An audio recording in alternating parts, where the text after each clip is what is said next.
Alors à nouveau, l'arbitrage français a cristallisé les tensions, les rancœurs ce week-end. Surtout à Marseille.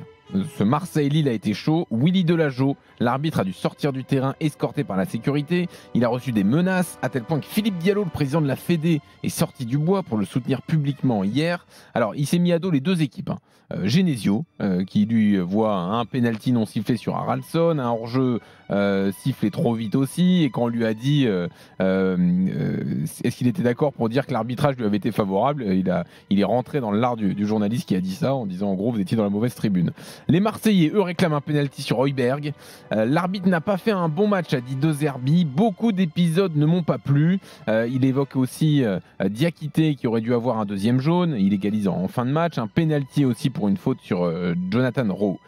Par ailleurs, hier, donc les Lyonnais ont réclamé un pénalty au parc pour une faute sur Nouama. Bon, a priori, il y a peut-être contact, mais c'était pas à l'intérieur de la surface de réparation. Bah oui, le contact visiblement il est à l'extérieur. Monsieur le procureur. Le ballon. Pardon. S'il vous plaît. L'arbitrage français tire-t-il la Ligue 1 vers le bas? L'accusation est menée donc par le procureur Dimeco. Bonsoir, monsieur le procureur. Bonsoir. L'avocat des arbitres, c'est maître Christophe Dugarry. Une grande nouveauté. Une grande nouveauté. Avec grand plaisir. D'après moi, ils ont dû faire un gros chèque là. Parce que pour qu'ils changent comme ça de chemise. Vous connaissez la maison J'ai envie de les défendre. Vous savez qu'elle ne se déplace pas pour rien. Ah non, ça voyage jamais à vide ces bêtes-là. Le juge Jérôme Roten va trancher. Bonsoir. Bonsoir à tous. Bah, allons-y, monsieur le procureur. On devrait déposer le bilan du coup. Alors, pourquoi vous et vos clients, vous êtes vent debout? Non, mais parce que ça m'ennuie. Voilà, ça m'ennuie qu'il y ait toujours. Parce que là, je vais essayer justement d'être neutre entre guillemets, même si on n'est jamais neutre. Je vais essayer d'être neutre puisque en réalité, sur le match de l'OM, il y a tout le monde qui gueule et sur le match de Paris, c'est pareil aussi. Donc c'est ce qui veut dire que il y a un problème. Moi, je suis désolé. On nous a vendu au moment de la VAR un arbitre équitable, équilibré, voire même équilibré sur tous les terrains, voire même équilibré au fur et à mesure que les journées passent. Et je vois des trucs, moi, je comprends pas. C'est-à-dire que je ne comprends pas comment un arbitre aujourd'hui puisse être obligé de sortir ou doivent être obligés de sortir sous une escorte d'un stade avec deux mecs dans un camion ou dans un bunker ou je sais plus où ils sont parce que d'après moi je sais plus où ils sont qui l'aident soi-disant. Comment c'est possible? Comment sur Højbjerg qui est pas au moins l'arbitre à qui on lui dit mais va revoir l'action, tu vois, je sais pas. Alors bon, j'ai compris comment ça marche puisque on m'explique que on n'appelle pas l'arbitre si il n'y a pas une erreur manifeste. Voilà. Bon. Donc l'arbitre qui a arbitré l'OM, sur cette action-là, celui qui est dans le bus, je suis désolé, je dis le bus parce que ça me fait rire. Je sais qu'ils sont dans un bunker à Paris, c'est ça maintenant c'est ça, ils sont dans un centre. Un vidéo center. Dans un vidéo center, je dis bunker, mais un vidéo center. Que j'ai visité, qui est magnifique. C'est magnifique. Ah bah oui, ça doit être tellement magnifique. Il mange bien. Ah voilà, donc on est d'accord que la pub là, à la mi-temps où ils commandent les Burger King là, c'est la vérité. Donc ou McDonald's, McDonald's, pardon, oui, ou Five Guys. Ou Five Guys, il faut dire trois marques qui paraît. Donc Five Guys, Burger King, McDonald's. Donc c'est la réalité qu'ils commandent. C'est Big Mac. Ils commandent des burgers, c'est ça, pendant la truc, parce que... Donc on attaque les arbitres sur ce qu'ils mangent. Le débat est très élevé. Mais non, mais que sur ce match-là, il n'y ait pas à un moment donné quelqu'un qui aide l'arbitre. Moi, je veux juste qu'on l'aide, l'arbitre. Je dis pas... Et je vais revenir sur le match d'hier soir. Ça fait des années que tu dis qu'il faut arrêter la VAR. Alors, il faut arrêter la VAR, ça va aller mieux, non, Eric? Ah ben moi je préfère. Ah non mais moi je préférais l'arbitrage. On aura les mêmes discussions. Mais non mais justement c'est à l'inverse qu'il faut le dire. Nous on nous a vendu quand on a sorti la VAR qu'on n'aurait plus de discussion, que ça allait fluidifier l'arbitrage. Il y en aurait moins. Mais oui qu'il y en aurait moins même. Mais il y en a pas moins. Mais il n'y en a pas moins. Donc je comprends pas pourquoi. Avant au moins ils avaient une excuse, c'est que l'arbitrage est perfectible, ce n'est qu'un homme. C'était nul et personne voyait rien. Ce n'est qu'un homme. On disait voilà, c'est un homme, il fait des erreurs comme tout le monde. Non mais là c'est trois hommes qui font des erreurs comme tout le monde. Et donc il va falloir mettre combien? Ça lui évite de sortir sous les huées. Jean-Louis, il a le droit de parler pendant ma plaidoirie lui. Qu'est-ce que c'est cette histoire là? C'est n'importe quoi là-haut. Je croyais qu'il y avait des règles au tribunal. Moi je le coupe. Respecter tout je le couperai pas. Voilà. Et ce qui est dommage, c'est que ces deux matchs avec quatre équipes qui sont... Il manque Monaco qui n'a pas joué dans ces matchs-là, mais qui va jouer mercredi. Et on verra encore des choses bizarres, je pense. Puisque malheureusement, c'est récurrent. C'est ça qui me gêne. C'est que c'est récurrent. Et pourquoi donc on en est obligé à faire des débats tout le temps sur l'arbitrage? Voilà, moi je comprends pas. Et même hier soir, moi tu me dis, il est pas dedans la surface. Eh ben je suis désolé, j'ai revu la vidéo. Il y a et Doué qui est dans la surface et le ballon qui est dans la surface quand il y a faute. Et l'attaquant, il a le corps qui est dans la surface aussi puisqu'il a pris le dessus sur le truc. Donc vous voulez quoi pour qu'il y ait pénalty? Et surtout, pourquoi on ne dit pas à l'arbitre, c'est quand même lui qui est sous le feu des critiques aujourd'hui. Va le voir, puisqu'il y a un doute. Puisque moi je suis désolé, toi tu dis qu'il n'y a pas pénalty, Jean-Louis. Mais moi hier soir à la radio, j'en ai entendu qu'on dit qu'il y avait pénalty. Hein.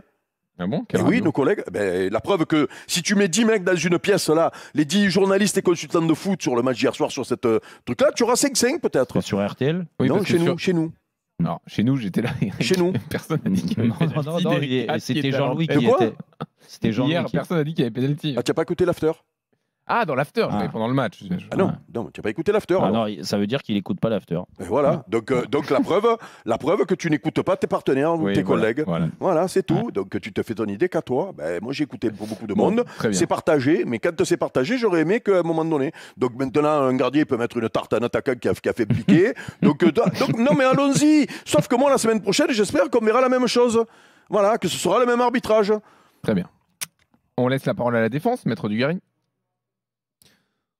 Je suis usé parce que non mais tu es usé par je veux l'arbitrage. bien que les arbitres ne soient pas exceptionnels, qu'ils aient des progrès à faire, qu'ils doivent s'améliorer, que la VAR est mal utilisée. Tout ça, on l'a fait le débat. Les progrès ont du mal à se voir. Voilà.